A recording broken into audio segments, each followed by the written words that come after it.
हे guys hello welcome back to my channel village life with Megha आणि मी आहे मेघा तुमच्यासोबत. तर फ्रेंड्स, मी पुन्हा एकदा मुख्यमंत्री माझी लाडकी बहीण योजनेसंदर्भात माहिती देण्यासाठी इथे आलेली आहे. कारण या योजनेच्या अंमलबजावणीमध्ये सुधारणेसह व्याप्ती वाढवण्याबाबतचा जो काही GR आहे तो नुकताच 12 जुलैला आलेला आहे. तर इकडे तारीख तुम्ही बघू शकता की 12 जुलै 24 रोजीचा हा GR आहे. तर हा GR काय सांगतोय आपल्याला, तर या GRमध्ये मुळात कसं झालेलं आहे, ही जी योजना आहे ही घाईघाईमध्ये राबवण्यात आलेली दिसतीये आणि याच कारणास्तव याच्यामध्ये दिवसागणिक काहीतरी बदल होत आहेत.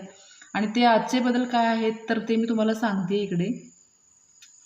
मला माहीत नाही अजून याच्यामध्ये किती अपडेट्स येणार आहेत. तर शासन निर्णय काय म्हणतोय बघा. मुख्यमंत्री माझी लाडकी बहीण या योजनेच्या अंमलबजावणी प्रभावीपणे व सुलभतेने होण्यासाठी खालील बाबींची स्पष्टता करण्यात येऊन त्यास मान्यता देण्यात येत आहे. तर आता याच्यामध्ये कुटुंबाची व्याख्या त्यांनी काय सांगितलेली आहे बघा. सदर योजनेसाठी म्हणजे या योजनेपुरतीच ही कुटुंबाची व्याख्या आहे बघा. तर सदर योजनेसाठी कुटुंबाची व्याख्या खालीलप्रमाणे राहील. कुटुंब याचा अर्थ पती पत्नी व त्यांची अविवाहित मुले किंवा मुली. दुसरा आहे याच्यामध्ये पॉईंट सांगितलेला आहे. दुसरा मुद्दा बघा. नवविवाहित महिलेच्या बाबतीत तिचे नाव रेशन कार्डवर लगेच लावणे शक्य होत नाही. त्यामुळे विवाह नोंदणी प्रमाणपत्र असलेल्या अशा नवविवाहित महिलेच्या पतीचे रेशन कार्ड हे उत्पन्नाचा दाखला म्हणून ग्राह्य धरण्यात यावा. म्हणजे ज्या महिलेचं नुकतंच लग्न झालेलं आहे तर तिचं नाव साहजिकच रेशन कार्डवर नसणार आहे. तर तिने काय करायचं आहे की आपल्या पतीचं जे काही रेशन कार्ड आहे तर तो उत्पन्नाचा दाखला म्हणून काय करायचं आहे, सादर करायचा आहे. आता तिसरा मुद्दा बघा, याच्यामध्ये काय सांगितलेलं आहे. परराज्यात जन्म झालेल्या व ती सध्या महाराष्ट्रात वास्तव्यास असेल त्या महिलेने महाराष्ट्रातील अधिवास असणाऱ्या पुरुषाबरोबर विवाह केला असेल तर अशा बाबतीत त्यांच्या पतीचे एक तर पहिलं डॉक्युमेंट सांगितलेलं त्यांनी जन्मदाखला, दुसरं सांगितलेलं आहे शाळा सोडल्याचे प्रमाणपत्र किंवा अधिवास प्रमाणपत्र ग्राह्य धरण्यात येते. शिवाय महिलेच्या पतीचे 15 वर्षापूर्वीचे रेशन कार्ड व 15 वर्षापूर्वीचे मतदान कार्ड देखील ग्राह्य धरण्यात यावे. म्हणजे जर महिला ती महाराष्ट्रात वास्तव्यास असेल पण जन्म तिचा जर परराज्यात झाला असेल तर यापैकी जी सांगितलेलं आहे त्या डॉक्युमेंटपैकी कोणतं पण एक डॉक्युमेंट तुम्ही सादर करू शकताय. कोणतं तर पतीचा जन्मदाखला, शाळा सोडल्याचे प्रमाणपत्र, अधिवास प्रमाणपत्र किंवा 15 वर्षापूर्वीचे रेशन कार्ड किंवा 15 वर्षापूर्वीचे मतदान कार्ड. एकतरी मला असं सांगायचं आहे इकडे की व्हिडिओ तुम्ही पूर्ण बघा, स्किप करू नका. पूर्ण बघितल्याशिवाय तुम्हाला अजिबात माहिती कळणार नाही. नाहीतर मग असं होतं की अर्धवट व्हिडिओ बघितला जातो आणि मग पुन्हा तेच प्रश्न रिपीट होतात. तर असं होऊ नये यासाठी जर तुम्हाला नाही एकदा बघितल्यानंतर समजला तर दुसऱ्यांदा व्हिडिओ पूर्ण बघा, शिस्तीत बघा आणि मग तुम्हाला जर काय नाही समजलं तर प्रश्न विचारा. आता चौथा मुद्दा इकडे काय आहे बघूया आपण. सदर योजनेचा लाभ घेण्यासाठी पोस्टातील बँक खाते ग्राह्य धरण्यात यावे. म्हणजे पोस्टामध्ये जे काही तुमचे बँकेचं खातं असतं तर ते या योजनेसाठी काय होतं, ग्राह्य धरलं जाणार आहे. हे मी तुम्हाला गेल्या व्हिडिओमध्ये पण सांगितले होते. पाचवा जो मुद्दा आहे ते योजनेच्या ऑफलाईन अर्जावरील लाभार्थी महिलेच्या फोटोचा फोटो काढून तो ऑनलाईन अर्ज दाखल करण्यासाठी ग्राह्य धरण्यात यावा. म्हणजे यापूर्वी कसं होतं की तुम्हाला लाईव्ह फोटो काढायचा होता आणि तो अपलोड करायचा होता. तर आता लाईव्ह फोटोची काही गरज नाही आहे. तुम्ही जो ऑफलाईन फॉर्म भरता तर त्या फॉर्मवरच्या जो तुम्ही फोटो जोडलेला असतो पासपोर्ट साईज, तर त्या फोटोवरून फोटो काढून सुद्धा तो आता काय होणार आहे, आपण अपलोड करू शकतो त्याच्यावर ऑनलाईन फॉर्म भरताना. तर इथंपर्यंत समजलं ना तुम्हाला.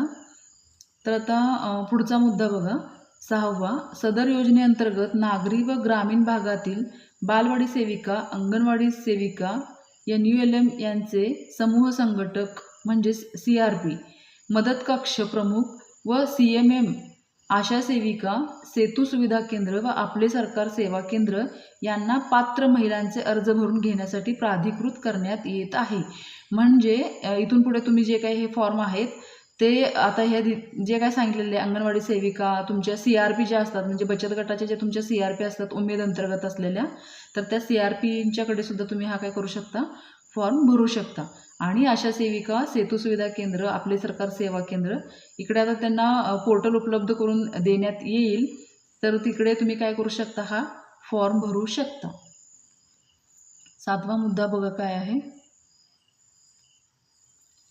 केंद्र शासनाने विविध शासकीय योजनांचे लाभ PFMSDBT प्रणालीद्वारे देण्याची प्रक्रिया कार्यान्वित केलेली आहे. केंद्र राज्य शासनाच्या विविध योजनांमधील म्हणजेच आता इकडे लक्ष द्या व्यवस्थित, जे लोक PM किसान ज्यांना मिळतं किंवा ज्यांना पोषण NREGS, PM Svanidhi, JSY, PMMVY व अन्न तत्सम योजना ज्या काय आहेत, तर या योजना ज्यांना मिळत आहेत तर ते लाभार्थी सुद्धा काय होणार आहे तिकडे. आता लाभार्थी मुख्यमंत्री माझी बहीण योजना, लाडकी बहीण योजना या योजनेच्या अटी शर्तीनुसार पात्र ठरतात.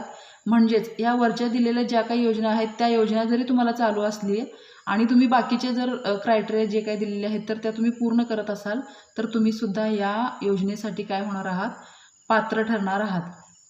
या योजनेच्या अटी शर्तीनुसार पात्र ठरत असतील त्यांचा डाटा माहिती व तंत्रज्ञान विभागाकडून प्राप्त झाल्यानंतर त्यांचे KYC व आधार ऑथेंटिकेशन यापूर्वीच झालेले असल्याने सदर लाभार्थ्यांना केवळ ऑफलाईन अर्ज भरून घेऊन मुख्यमंत्री माझी लाडकी बहीण या योजनेचा थेट लाभ देण्यात यावा. मात्र हे करीत असताना पात्र लाभार्थी महिलांकडून सदर योजनेचा अर्ज भरून घेण्यात यावा. म्हणजे वरच्या जरी सगळ्या योजना तुम्हाला चालू असतील तरी सुद्धा तुम्ही बाकीच्या क्रायटेरियामध्ये जर बसत असाल तर तुम्हाला सुद्धा काय होणार आहे, ही योजना चालू होणार आहे. या योजनेचा लाभ तुम्हाला मिळणार आहे. याच्यासाठी फक्त तुम्हाला काय करायचं आहे, तर तुम्हाला फक्त ऑफलाईन अर्ज भरून ज्या काही तुम्हाला वर सांगितलेल्या जे काही त्यांचे प्रतिनिधी आहेत त्यांच्याकडे द्यायचं आहे तुमचे ऑफलाईन फॉर्म. आता 8वा मुद्दा बघा काय सांगितलेला आहे त्यांनी. गाव पातळीवर ग्रामसेवक, कृषी सेवक, कृषी सहाय्यक, तलाठी, अंगणवाडी सेविका, आशा सेविका, ग्राम रोजगार सेवक व अन्य ग्रामस्तरीय कर्मचारी यांची ग्रामस्तरीय समिती स्थापन करण्यात यावी. सदर समितीचे संयोजक ग्रामसेवक व सदस्य सचिव अंगणवाडी सेविका राहतील. समितीचे सदर योजनेसाठी गाव पातळीवर शिबिर आयोजित करून त्यामध्ये ऑनलाईन तसेच ऑफलाईन या दोन्ही पद्धतीने लाभार्थ्यांची नोंदणी करण्यात यावी. ऑफलाईन अर्ज यथावकाश ॲप पोर्टलवर भरण्यात यावा. म्हणजे तुम्ही ऑफलाईन जरी फॉर्म भरून दिला तर तो काय आहे, पोर्टलवर किंवा ॲपवर भरायचा आहे.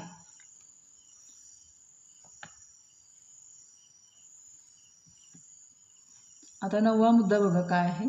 ग्रामस्तरीय समितीमार्फत अंतिम लाभार्थी महिलांच्या यादीचे प्रत्येक शनिवारी व आवश्यकतेनुसार गाव चौडीवर वाचन करण्यात यावे. तसेच सदर यादी ग्रामपंचायत व अंगणवाडी केंद्र येथे प्रसिद्ध करण्यात यावी. सदर प्रसिद्ध करण्यात आलेल्या यादीवर हरकती प्राप्त झाल्यास त्यांचे निराकरण करण्यात यावे. तसेच डुप्लिकेशन टाळण्यात यावी. आता 10वा मुद्दा बघा, लक्ष द्या इकडे.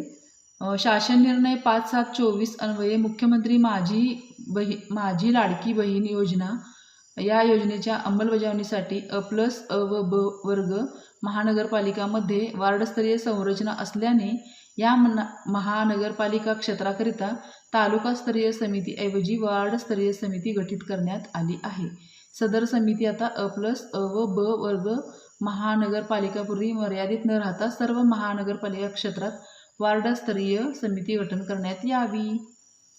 11वा मुद्दा बघा काय आहे. तालुका किंवा वार्डस्तरीय समितीमार्फत पात्र लाभार्थ्यांची निवड करून लाभार्थ्यांची अंतिम यादी प्रसिद्ध करावी. जिल्हास्तरीय समितीने तालुकास्तरीय समितीवर देखरेख व संनियंत्रण ठेवण्यात यावे. असे तर बरेच बदल करण्यात आलेले आपल्याला पाहायला मिळतात. एकूण 12 बदल आहे त्याच्यामध्ये. 12वा मुद्दा आहे बघा. नागरी व ग्रामीण भागातील बालवाडी सेविका, अंगणवाडी सेविका, NULM यांचे समूह संघटक म्हणजेच CRP, मदत कक्ष प्रमुख, आशा सेविका, सेतू सुविधा केंद्र, अंगणवाडी पर्यवेक्षिका, ग्रामसेवक व आपले सरकार सेवा केंद्र यांना लाभार्थ्यांची अंतिम यादी प्रसिद्ध झाल्यावर एकूण पात्र लाभार्थ्यांचे अर्ज सादर केल्याप्रमाणे आणि सदर ऑनलाईन ॲप किंवा पोर्टलवर प्रति यशस्वी पात्र लाभार्थ्यांची नोंद झाल्यावर 50 रुपये प्रोत्साहन भत्ता देण्यात येणार आहे. म्हणजेच हे जे काही त्यांनी प्रतिनिधी निवडलेले आहे तर त्या प्रतिनिधींना त्यांनी पात्र लाभार्थी जेवढे मिळतील त्यांच्या पाठीमागे प्रत्येक अर्जाला 50 रुपये त्यांनी काय करणार आहेत, प्रोत्साहन भत्ता म्हणून देण्यात येणार आहे. तर हे इतके सगळे बदल झालेले आहेत आणि अजून मला माहिती नाही अजून याच्यामध्ये किती बदल होतील. तर फ्रेंड्स, हे होता बदल जे त्यांनी आजच्या या GR मध्ये सांगण्यात आलेले आहेत आपल्याला.